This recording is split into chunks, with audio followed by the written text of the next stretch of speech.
अब आपको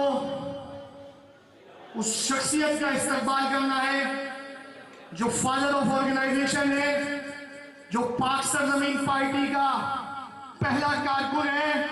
और मैं इन अल्फाज के साथ कि ये अलग बात है चुपचाप खड़े होते हैं, ये अलग बात है चुपचाप खड़े होते हैं, फिर भी जो लोग बड़े हैं वो बड़े होते हैं। और ऐसे अनीस का अंगानी से मिलता है हमारा वतन परस्ती का शिजरा कि जिसके जूतों पे कई ताज पड़े होते हैं। इस्तेमाल कीजिए सदर पाक सरजमीन पार्टी अनीस अहमद का अंगानी का।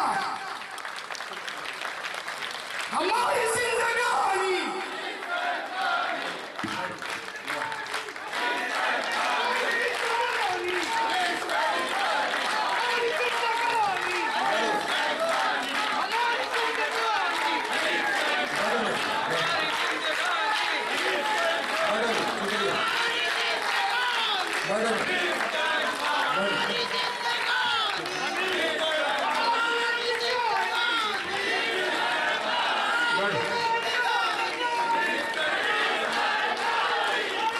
और